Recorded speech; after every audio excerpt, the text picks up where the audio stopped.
Je suis trop contente aujourd'hui de vous retrouver pour une deuxième vidéo sur cette chaîne qui est une FAQ et je crois qu'on en avait vraiment besoin parce que vous aviez beaucoup de questions. On va pas faire durer le suspense. On va pas faire durer le suspense trop longtemps et on va commencer par les questions qui concernent Georgette Mag. Donc en effet, j'ai bel et bien quitté Georgette Mag, donc pour pouvoir voir des vidéos réalisées par mes soins, ça sera vraiment maintenant sur cette chaîne qu'il faudra venir voir. A priori, peut-être que vous êtes arrivé sur cette chaîne un petit peu par hasard et que vous n'avez jamais vu ma tête auparavant, mais il y a quelques années, j'ai fondé le média Georgette Mag, qui est donc le média de la Cavalière, un média 100% digital, et ensuite je me suis associée et ça nous a permis de pouvoir développer le média vraiment à un cran encore supérieur. Donc je suis devenue directrice des programmes, c'est un petit peu comme la rédactrice en chef dans le jargon un petit peu plus média vidéo. Du coup, en effet, vous êtes plusieurs à me demander. Alors bien évidemment, quitter Georgette Mag, je ne l'ai pas fait de gaieté de cœur, c'est vraiment un projet qui était très important pour moi. Mais comme je vous le disais, en fait, j'étais pas simplement l'épicentre du magazine, c'est pas moi qui prenais toutes les décisions, on était vraiment une équipe, donc on fonctionnait ensemble. Et je suis arrivée un petit peu à un moment où j'avais besoin de me reconnecter avec ce que j'étais vraiment, d'arriver à retrouver ce côté proche de la communauté. Et aussi, surtout, de retrouver la liberté que j'avais pu avoir avant quand j'étais indépendante, donc j'étais journaliste freelance, et où finalement j'avais plus de liberté pour créer, pour faire un petit peu ce que je voulais. C'est quelque chose qui me manquait un peu et que j'ai voulu retrouver. De plus, Georgette Mag avait différentes lignes de développement. Et finalement, j'ai préféré suivre ma propre route et laisser le magazine évoluer d'une manière différente pour essayer de me retrouver un petit peu et aussi de retrouver un petit peu l'essence même de ce que je fais, de mon travail et de ce que j'aime faire en fait. Alors à vrai dire, j'avais pas vraiment envisagé de partir, c'est pas quelque chose que j'ai réfléchi longtemps dans ma tête, un petit peu comme quand on a envie de quitter quelqu'un, qu'on essaie de trouver des avantages, des inconvénients, qu'on fait un peu des listes, tout ça. Finalement ça s'est fait assez rapidement, je me suis rendu compte que ça me convenait plus forcément, que les directions de développement n'étaient peut-être pas en adéquation avec ce que moi j'avais envie de faire personnellement dans mon travail et dans ma manière de travailler et finalement aussi ça aurait impliqué potentiellement que je sois moins sur le terrain, que je produise peut-être un petit peu moins de vidéos, que je sois plus longtemps au bureau, que je manage une équipe, enfin c'est quelque chose qui me ressemble vraiment moins parce que moi je suis vraiment dans l'opérationnel, j'aime faire beaucoup de choses, j'aime créer beaucoup de choses, j'ai besoin d'avoir un environnement très très riche, de voir du monde, de voir des choses, de découvrir plein de choses pour vraiment arriver à être créative et j'avais peur que finalement ce soit compliqué pour moi d'arriver à créer de belles choses dans cet environnement-là. Et voilà, donc c'est pas quelque chose qui a été vraiment réfléchi. Voilà, ça c'est fait, c'est tout. Alors comme je disais précédemment, Georgette Mag c'était une équipe, j'étais pas la seule de loin même à travailler sur le projet, donc il y avait Alice mon associée, Héloïse qui faisait des vidéos, Céline qui s'occupait du commercial, enfin plein d'autres personnes, on avait aussi des stagiaires, enfin bon, bref voilà. Et pour le coup, comme finalement je ne fais plus partie du projet, je ne sais pas vraiment, pour être honnête avec vous, ce qui va devenir Georgette Mag. A priori le média continue évidemment, avec les moyens qui ont été mis en place jusque-là. Donc a priori le média va continuer, peut-être tel que vous le connaissez, peut-être que ça va évoluer. Pour l'instant en tout cas, moi en fait je sais pas. En tout cas en ce qui me concerne, vous pouvez me suivre sur mes propres réseaux sociaux où là j'essaierai de poster régulièrement et vraiment ouais, de retrouver ce ton qui m'était propre au départ et qui vous plaisait en fait et voilà. Alors si, je vais pas vous mentir, hein, laisser le projet, c'est un petit peu, c'est assez déchirant en fait, comme on peut dire, parce que c'est vraiment quelque chose que j'ai imaginé de A à Z, enfin en tout cas les bases, le nom, l'esprit en fait, là où on a vraiment développé la ligne éditoriale et le développement général à partir du moment où je me suis associée. Quand j'étais seule avant, vraiment c'est là où j'ai vraiment essayé de... Je dis beaucoup vraiment, désolée, c'est un tic de langage que je n'arrive pas à enlever, c'est un calvaire quand je fais les vidéos, quand je les monte après, c'est horrible. Bref, ouais, ce ton que j'ai essayé d'apporter, je pense qu'à l'époque, parce que maintenant il y a plein d'autres personnes qui le font et qui le font aussi également très bien, mais j'étais une des seules à essayer d'apporter ce coup de frais dans le milieu de l'équitation, qui était encore un petit peu strict, avec des codes, pas très fun. Et j'ai vraiment essayé d'apporter mes propres codes de cavalière de la vraie vie, hein, la cavalière qui va ramasser du crottin, qui a la tête dans le cul à 6 h parce qu'il faut aller en concours, qui a des grosses traces de fond de teint parce qu'elle s'est maquillée dans le camion. Donc voilà, je voulais vraiment raconter cette histoire-là, qui est en fait la nôtre et celle de 99% de la population de cavaliers et de cavalières qui montent à cheval en France. Donc c'est vraiment un projet qui me tenait à cœur à ce niveau-là, parce que je pensais que, enfin je pense toujours d'ailleurs que c'était l'essence même du truc, et monter une communauté autour de ça, c'était hyper intéressant, et vous avez tout de suite répondu présent, et c'est quelque chose que j'oublie pas, et qui a vraiment été très très important pour moi, qui est toujours important pour moi d'ailleurs, c'est pour ça que je continue et que j'essaye de refaire une chaîne YouTube. Donc non, ça n'a pas été facile, pas du tout, et d'ailleurs ça l'est toujours pas, hein, pour être honnête. Voilà, ça c'était pour la partie Georgette Mag. J'espère que j'ai pu répondre un petit peu plus à vos différentes questions. Ensuite, j'ai énormément de questions qui évidemment parlent de mon nouveau projet, donc cette nouvelle chaîne YouTube. Donc j'espère pouvoir répondre pareil à un maximum de questions. C'est parti.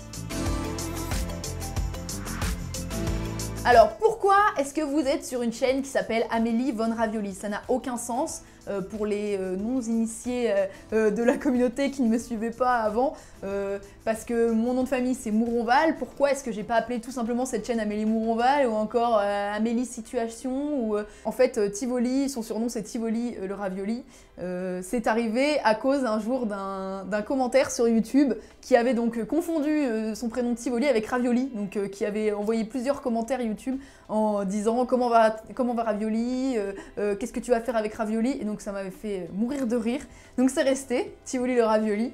C'est ainsi que donc j'ai créé le compte Instagram Tivoli the Ravioli. À ce moment-là, je travaillais encore chez Georgette Mag pour pouvoir vraiment retrouver un petit peu un lien direct avec vous, étant donné que c'est pas entièrement moi qui gérais les réseaux sociaux de Georgette Mag. Et enfin, quand j'ai créé cette chaîne YouTube, je voulais quelque chose d'un petit peu plus large, qui englobait d'autres choses et qui me représentait également. C'est ainsi que naquit Amélie Von Ravioli, nouveau pseudo, voilà, sur lequel vous pourrez me retrouver. Voilà, donc voilà pourquoi j'ai choisi ce nom de chaîne YouTube.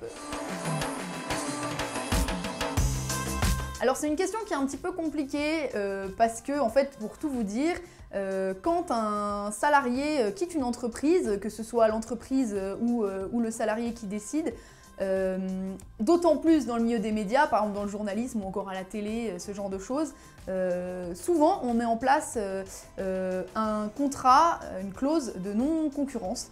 Je vous laisserai aller googler ce que c'est et vous comprendrez un petit peu mieux. En tout cas, j'espère pouvoir rapidement de nouveau échanger librement avec vous sur les thèmes qui me tiennent à cœur, et notamment sur l'équitation et le cheval. En tout cas, sur cette chaîne, j'espère vraiment pouvoir parler de mon univers en général. Donc il y aura en effet, j'espère, de l'équitation, mais également tout ce qui est un petit peu plus lifestyle. J'ai envie de vous parler de sport, de décoration, de tatouage, de plein de choses, des choses rigolotes, différents points de vue. Enfin, vraiment essayer de montrer mon univers un petit peu plus librement et largement, en tout cas. Alors pour l'instant, j'ai pas imaginé de planning type pour la chaîne, parce que je fais un petit peu en fonction de mes possibilités. J'espère à terme pouvoir publier environ une vidéo par semaine. Pour l'instant, c'est pas encore le cas, mais j'espère pouvoir trouver un rythme régulier. Je vais essayer, donc comme je vous disais, d'aborder plusieurs thèmes qui me tiennent à cœur. Comme vous savez déjà, je ne viens pas uniquement de l'univers du cheval, étant donné que de base je suis journaliste, rédactrice, que je réalise des vidéos et que j'ai longtemps travaillé dans la culture, dans le cinéma, dans la pop culture. Je faisais plein de choses. C'est par exemple moi qui ai fondé les street tattoos sur mademoiselle.com. Enfin bon, voilà, donc mon univers est vraiment très large et c'est quelque chose que j'ai vraiment envie de vous montrer. J'espère que ce nouvel univers vous plaira et que vous serez toujours au rendez-vous, car jusque-là vous l'avez toujours été, donc merci. Pour l'instant, malheureusement, je suis seule, je suis de nouveau seule pour tourner mes vidéos. Je suis dans mon nouveau bureau avec mon petit Canon G7X devant vous, ma petite lumière, mon petit micro. Donc voilà, donc là je me redébrouille toute seule. Mais en effet, j'aimerais beaucoup retravailler avec Héloïse, qui était mon binôme de choc sur Georgette Mag, avec qui on s'entendait merveilleusement bien. Donc j'espère qu'on pourra refaire des photos ensemble, refaire des vidéos ensemble. En tout cas, j'espère pouvoir bosser de nouveau sur des projets avec elle. Donc en ce qui me concerne, j'ai repris une activité de journaliste indépendante, donc dans tout ce qui est réalisation de vidéos, mais aussi écriture d'articles, de direction artistique, ce genre de choses. Donc l'idée c'est vraiment de pouvoir accompagner les entreprises pour communiquer. Le milieu de l'entrepreneuriat c'est quelque chose qui me plaît, donc j'ai envie vraiment de réfléchir à de nouvelles choses. Voilà, je suis sur plein de projets en même temps, je suis vraiment en train de réfléchir, j'ai surtout aussi envie de développer cette chaîne YouTube, essayer d'avoir au maximum une communauté qui est engagée, qui me suit, avec laquelle je peux vraiment échanger. Donc voilà, donc dans mes projets, on reste là-dessus. C'est une manière de travailler que j'apprécie, dans le sens où on est libre, en même temps on a d'autres contraintes. Oui, on doit faire sa compta tout seul, on doit trouver ses clients, on n'est pas salarié dans un bureau, à avoir à peu près toujours les mêmes horaires, les mêmes emplois du temps, même si c'est pas toujours le cas quand on est salarié évidemment et heureusement. Mais bon, c'est vraiment une manière de travailler qui me correspond bien. Donc voilà, là je suis là-dedans et potentiellement sur plein de nouveaux projets, enfin j'ai un peu le cerveau comme ça, donc voilà, je suis on fire, vous inquiétez pas. Alors ça, c'est une excellente question. Écoute, j'ai envie de te dire que vu ce que YouTube nous rémunère, enfin en tout cas pour la plupart des YouTubeurs, je pense que ça ne va pas aller très loin et qu'on peut très rapidement se retrouver à 95 ans en train de faire des hauls et des Instagram contrôle ma journée.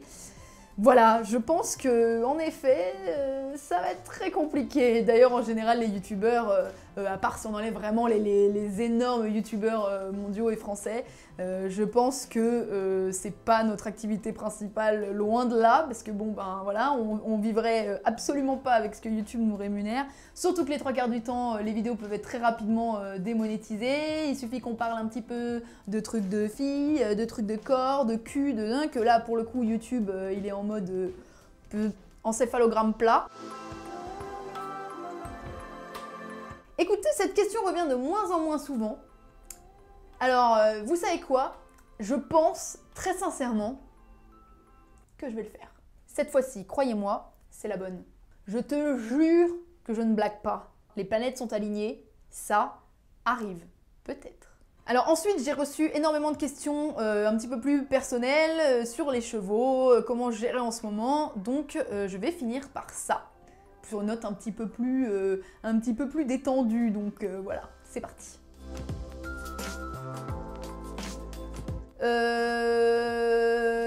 Je sais pas encore, dans le sens où cette année je repasse en amateur en saut ainsi qu'en dressage.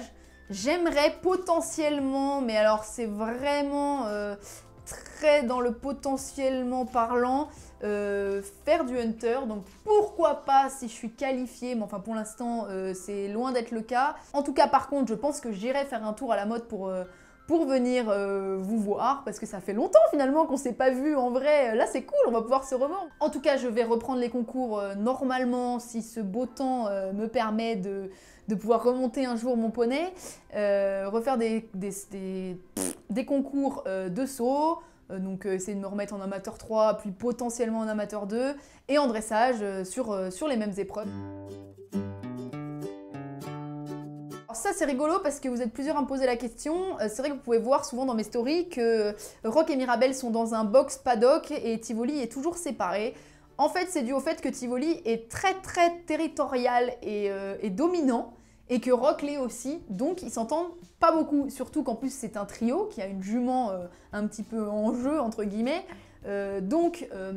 C'est compliqué quand on les met tous ensemble. Au début on l'avait fait, mais souvent Tivoli venait un petit peu chercher la bagarre, ils se battent, ils se mettent debout, ils se mordent, enfin c'est vraiment comme les étalons dans les films quoi. Et finalement on s'est rendu compte aussi que même pour leur bien-être, Tivoli est beaucoup plus calme et beaucoup plus apaisé quand il a son espace à lui. Alors évidemment il faut qu'ils aient des contacts sociaux, c'est-à-dire qu'ils peuvent se toucher, ils se sentent, ils sont toujours à côté, ils peuvent se toucher à travers la grille qui est basse, etc. Ils se font des gratouilles toute la soirée, mais vraiment savoir qu'il a son propre territoire, son endroit pour manger, son endroit pour dormir, ça le rassure et il n'a pas du tout le même comportement.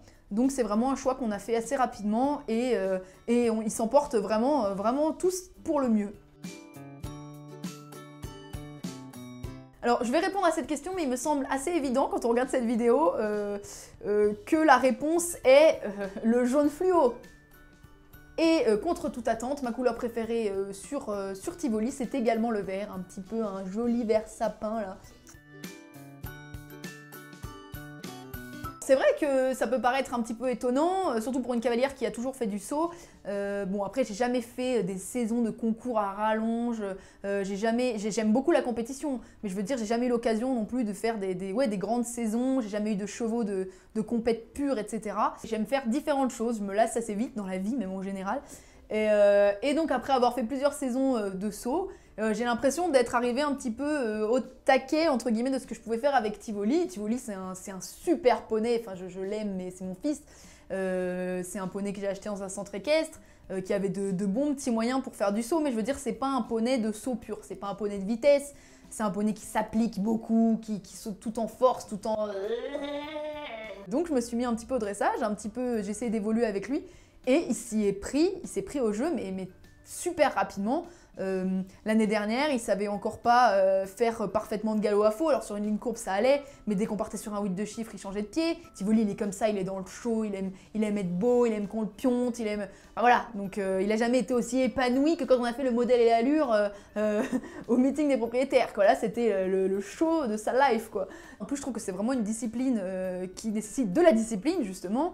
J'aime cet univers un petit peu guindé, où il faut faire attention, guindé et gainé, c'est gainé plutôt le mot qui devrait être approprié, parce que vraiment on fait travailler tous ses muscles, même son cerveau, il faut réfléchir, on a le temps de penser à ce qu'on fait, contrairement à des fois au CSO où on arrive un peu devant l'obstacle en mode « Ah mon Dieu, la foulée, oh my god !»